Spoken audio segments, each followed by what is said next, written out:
Good evening guys, welcome to study with Sunita channel में एक बार फिर से स्वागत है स्टडी विद सुनीता चैनल में। गाइस, आज का जो टॉपिक है आपको जो यूपी टेट सीटेट की क्लास चल रही है, जिसमें आपका इसका क्लास जो है 12 है और आज हमको पढ़ाना है व्याकरणिक रूपांतर के आधार पर शब्दों के भेद, रचना के आधार पर, अर्थ के आधार पर, ठीक है ना, प्रयोग के आधार पर आप पढ़ चुके हैं। आज आपको पढ़ना है व्याकरण के प्रयोग के आधार पर आपको पढ़ना है। जो ये आपका जो टॉपिक है थोड़ा लंबा है, क्योंकि करीब आपके 7-9 है इसमें जो आपके भेद हैं, सबको अलग अलग करके पढ़ाने में समय भी लगेगा। इसी कारण इसको पहले न पढ़ा के सबसे लास्ट में पढ़ाया जा रहा है। तो आपका इसमें एक एक चीज टॉपिक पढ़ेंगे तो आपको बहुत अच्छे से समझ में आ जाएगा और एग्जाम में बहुत बहुत फायदा होगा, ठीक है ना। अगर मैं चाहूँ तो एक एक दिन में पूरे विकारी शब्द को पढ़ा सकती हूँ 4 को, तो फायदा कुछ भी नहीं होगा, ठीक है ना। सब आपके सर से ऊपर चला जाएगा। इसलिए मैं एक एक टॉपिक को अलग अलग करके मैं पढ़ाऊंगी। तो चलिए स्टार्ट करते हैं। एक बार फिर से स्वागत करते हैं स्टडी विद सुनीता चैनल में। गाइस, आज आपको जो पढ़ना है रूपांतर यानी व्याकरणिक प्रकार है, जिसको बोलते हैं के आधार पर शब्दों के भेद। कितने होते हैं? 2। एक विकारी शब्द, दूसरा अविकारी शब्द, ठीक है ना। विकारी शब्द और अविकारी शब्द। विकारी शब्द वो शब्द होता है इसमें लिंग, वचन, कारक, ठीक है ना, या पुरुष सब में परिवर्तन होता है, ठीक है। जो भी संज्ञा होगा, जो भी सर्वनाम होगा, यानी कि जो भी उसका लिंग होगा, वचन होगा, जो कारक होगा, तो उसके शब्दों के हिसाब से, आपके संज्ञा के हिसाब से, सर्वनाम के साथ परिवर्तन होता है। वहां क्या होता है? आपका विकारी शब्द उसको कहते हैं, ठीक है। और अविकारी शब्द जो होता है यानी कि क्रिया विशेषण, संबंध बोधक, समुच्चय बोधक, विस्मय आदि बोधक, निपात, ये आपके अविकारी शब्द में है। लेकिन इसका जो है अविकारी शब्द का अर्थ होता है जिसमें लिंग, वचन, कारक में कोई परिवर्तन नहीं होता, यानी कि इसके जस्ट उल्टा, ठीक है ना। विकारी शब्द में परिवर्तन होता है, किसमें? उसके लिंग, वचन, कारक, पुरुष में सब में परिवर्तन होता है, ठीक है। लेकिन आपके अविकारी शब्द में किसी में भी कोई परिवर्तन नहीं होता है, चाहे वो लिंग हो, चाहे वचन हो, चाहे कारक हो, किसी में परिवर्तन नहीं होता, उसको हम अविकारी शब्द कहते हैं। विकारी शब्द में कितने होते हैं? देखिए, संज्ञा, सर्वनाम, क्रिया और विशेषण, ये आपके विकारी शब्द में आते हैं। यानी कि 4 आपके जो है विकारी शब्द होते हैं। कौन कौन से? संज्ञा, सर्वनाम और क्रिया, विशेषण, ये आपके विकारी शब्द हैं। फिर आता है आपका अविकारी शब्द में। अविकारी शब्द क्रिया विशेषण, संबंध बोधक, समुच्चय बोधक, विस्मय आदि बोधक और विपात, ये है आपके अविकारी शब्द, ठीक है। तो सबसे पहले हम आज स्टार्ट करते हैं विकारी शब्द। और विकारी शब्द में हमको सबसे पहले पढ़ना है संज्ञा, ठीक है ना। तो देखिए, संज्ञा आपको हमेशा से पढ़ते आए होंगे। संज्ञा हमेशा से आपको वही चीज पढ़ाया जाता है कि नाम, ठीक है। तो बात सही है। संज्ञा का सामान्य अर्थ होता है, क्या होता है? नाम, चाहे वो किसी चीज का भी नाम हो, ठीक है ना। पदार्थ का नाम, द्रव्य का नाम, भाव का, जो संज्ञा जितने भी प्रकार होते हैं मैं सब अलग अलग आपको बताऊंगी। तो नाम यानी किसी को, दूसरे शब्दों में इसकी परिभाषा क्या कहते हैं? हम किसी व्यक्ति, वस्तु, स्थान के नाम को संज्ञा कहते हैं।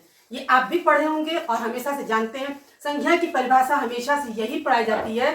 संज्ञा का अर्थ क्या होता है? नाम, ठीक है ना। संज्ञा का अर्थ नाम होता है और उसी को हम दूसरे शब्दों में क्या बोलते हैं? क्योंकि संज्ञा किसी व्यक्ति, वस्तु, स्थान के नाम को हम क्या कहते हैं? संज्ञा कहते हैं। जैसे उदाहरण के देख लिए, राम, अब क्या हो जाएगा? संज्ञा। रहीम संज्ञा, कलम संज्ञा, पेंसिल संज्ञा, दिल्ली संज्ञा, बुढ़ापा संज्ञा, जवानी संज्ञा। लेकिन इन संज्ञा में से आपको कौन कौन सी संज्ञा है ये भी बताया जाएगा आपको, ठीक है ना। जैसे राम, रहीम, ये व्यक्तिवाचक हो गया, कलम वाचक हो गया, फिर इसमें आपका बुढ़ापा, जवानी भाववाचक। जब संज्ञा की मैं भेद बताऊंगी उसमें आपको अच्छे से समझ में आए। आपको ये समझ में आ गया होगा कि विकारी शब्द क्या होता है, अविकारी शब्द क्या। विकारी शब्द यानी कि वो जो शब्द में लिंग, वचन, कारक में परिवर्तन होता है वो विकारी शब्द होता है। और ये किस में परिवर्तन होता है? संज्ञा में, सर्वनाम में, क्रिया में, विशेषण में। अविकारी शब्द जिसमें कोई परिवर्तन नहीं होता, जैसे क्रिया विशेषण, संबंध बोधक, समुच्चय बोधक या विस्मय आदि बोधक, निपात। एक अलग अलग टॉपिक को आप पढ़ेंगे, बहुत अच्छे से समझ में आएगा और आपके एग्जाम्स के लिए बहुत बहुत फायदा होगा।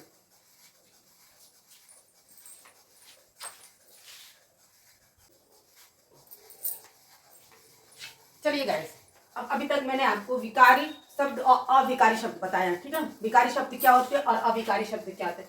विकारी शब्द में कितने शब्द होते हैं ये भी मैंने बताया, संज्ञा, सर्वनाम, क्रिया, विशेषण।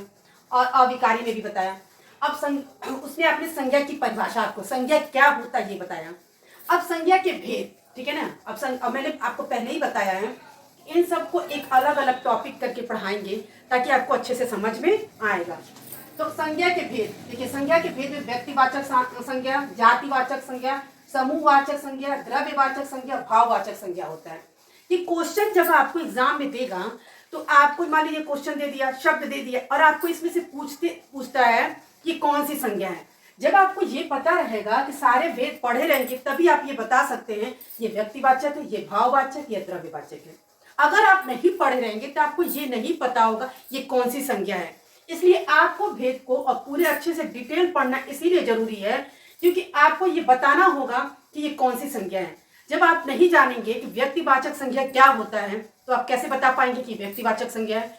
इसलिए सारे भेदों को आप अच्छे से एक एक क्लियर करके हम आपको बता रहे हैं ताकि आपको ये जब भी एग्जाम में आपको उदाहरण देगा ये इसमें पूछ देगा कि ये कौन सी संज्ञा है तो आप बता देंगे। ठीक है ना। चलिए देखिए, व्यक्तिवाचक संज्ञा। व्यक्तिवाचक संज्ञा शब्द से ही आपको समझ में आ रहा है कि व्यक्ति की यानी कि किसी के नाम से मतलब है। ठीक है ना। इसकी परिभाषा यही होती है जिस संज्ञा किसी खास व्यक्ति, वस्तु या जगह आदि का बोध होता है उसी को हम क्या कहते हैं, व्यक्तिवाचक संज्ञा कहते हैं। मतलब संज्ञा का मतलब ये है कि किसी व्यक्ति, वस्तु, स्थान के नाम को संज्ञा कहते हैं। ठीक है ना। व्यक्ति, वस्तु, स्थान के नाम को, यानी कोई भी व्यक्ति होगा, वस्तु व स्थान हो, नाम सब संज्ञा है। यहाँ मैं पढ़ा रही हूँ जो भी सामान है, आपको ब्लैक बोर्ड है, मैं हूँ, बेड है, जो भी है वो सब संज्ञा है। लेकिन इन संज्ञा में अगर ये पूछ दिया जाएगा ये कौन सी संज्ञा, ये आपको बताना है।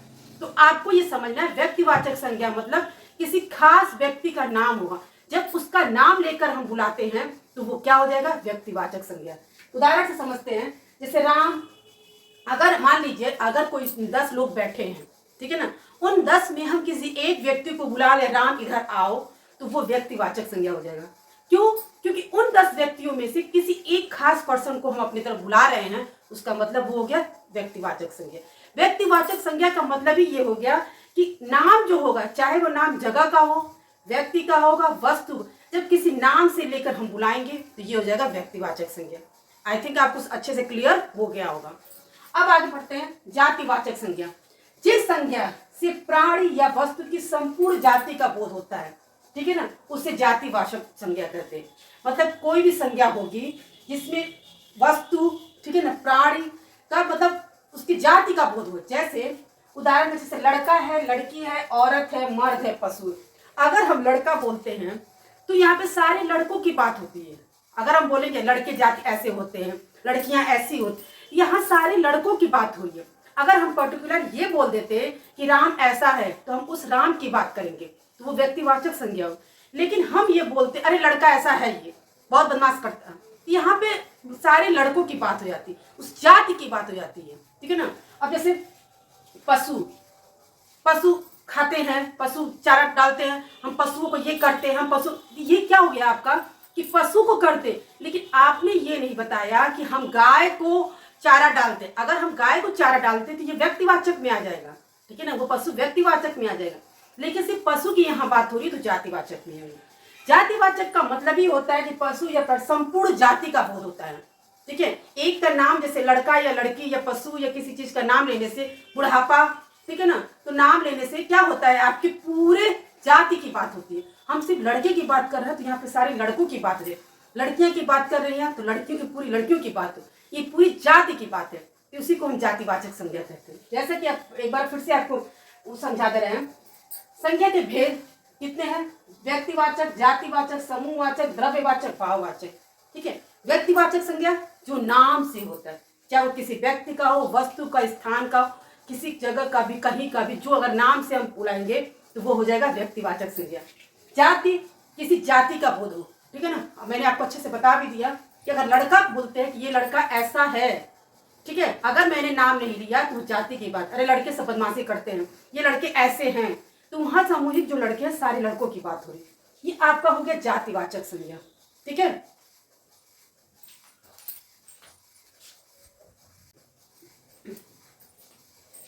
चलिए गाइस, अभी तक हम लोगों ने पढ़ा व्यक्तिवाचक और जातिवाचक संज्ञा। अब आगे पढ़ते हैं जिन 5 संज्ञा के भेद में, जिसमें कि हमने 2 पढ़ चुके हैं, व्यक्तिवाचक और जातिवाचक, जिसको मैंने बहुत अच्छे से आपको समझा दिया। आप जब भी एग्जाम में आएगा हम अच्छे से जानते हैं कि आप कर लेंगे। अब आगे पढ़ते हैं समूहवाचक। समूह के सब से ही आपको समझ में आ जाता होगा कि समूह की बात हो रही है। वही बात है, समूहवाचक संज्ञा यानी कि व्यक्ति या वस्तु के समूह का बोध हो, जहां पर एक से अधिक चीज होगी। ठीक है ना, एक चीज समूह तो हो नहीं सकता, एक से, दो से, चार से जो समूहों की बात होगी वहां समूहवाचक संज्ञा होते हैं। उदाहरण देखिए, जैसे सेना। ठीक है ना, सेना क्या होता है, जब लड़ने जाते हैं लोग तो सेना क्या, एक को हम क्या कहेंगे, अगर एक वहां रहेंगे तो सेना नहीं हो सकता, वहां 10, 12, 15 जो होंगे उन्हीं को हम सेना कहते हैं। और सेना कहने से हमको ये समझ में आ जाता है अपने आप कि उन्हीं को कहा जाता है जो बॉर्डर पे लड़ने जाते हैं। ठीक है ना, फिर आता है झुंड। वो चाहे वो किसी चीज का भी झुंड हो सकता है। झुंड वैसे किसी चीज को, जानवरों का झुंड हो, व्यक्ति खड़े, अरे एक झुंड में खड़े हैं तो वहां पे अगर एक व्यक्ति खड़ा है तो वो झुंड तो होगा नहीं, वहां 4, 5 खड़े होंगे, 15 खड़े, तो हम लोग कहें अरे वो झुंड बना के बात कर रहे हैं, तो वो झुंड बना के बात कर रहे हैं, इसका मतलब वहां पे समूहों की बात हो रही, वो समूह में खड़े हैं, कोई एक आदमी नहीं खड़ा, 4, 5 है। जब झुंड हम बोल रहे हैं इसका मतलब एक से अधिक झुंड बना के बात कर रहे हैं, तो वहां पे क्या हो जाएगा, समूह की बात है, तो वो हो जाएगा समूहवाचक संज्ञा।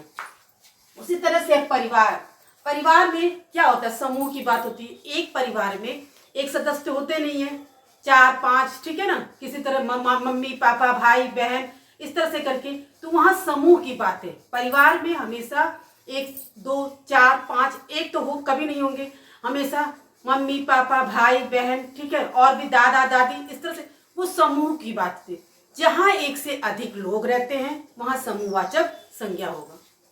उसी तरह से आपका है द्रव्यवाचक संज्ञा। अब द्रव्य का मतलब होता है क्या है, वस्तु से। अब कौन सी वस्तु जिसे मापना और तौली जाती है, वो वस्तु जिसको आप माप सकते हैं, तौल सकते हैं, उसी को हम द्रव्यवाचक संज्ञा कहते हैं। जिस चीज को भी आप माप सकते हैं, माप मतलब तौल सकते हैं, उसको हम क्या कहते हैं, द्रव्यवाचक संज्ञा।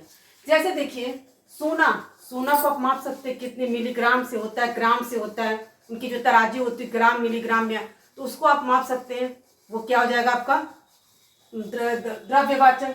चांदी भी आप माप सकते हैं, हीरा भी माप सकते हैं, मोती भी, और दूध भी। तो ये सब क्या है, ये आपके ग्रामों में नाप सकते हैं, और दूध है लीटर में।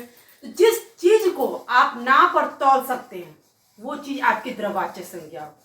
चीनी है, ठीक है, नमक है, जितने भी खाने वाले पदार्थ हैं वो आपको सब, कोई भी दुकान पर अगर सामान लेने जाते हैं, आप बोलेंगे चीनी 5 केजी दीजिए, तो वो नापना पड़ेगा उसको। ऐसे ही पैकेट का भी अगर आता है तो वो जो पैकेट में बंद करते तो वो भी नाप, अगर बड़े ढेर से तो वो उसको भी नाप के बंद करते हैं। ऐसे ही नहीं एक अंदाज से तो कर ले देंगे। अगर दुकान पे आप जाते हैं खुली चीज में, अगर आप मांगते हैं 5 केजी चीनी दे दीजिए, तो वो नाप के ही देगा। तो ठीक है, तो जिस चीज को हम नापेंगे तौलेंगे तो वो क्या हो जाएगा, द्रव्यवाचक। अब बताइए, अब आपको डिफरेंस देखिए, अंतर देखिए द्रव्यवाचक और आपके व्यक्तिवाचक में।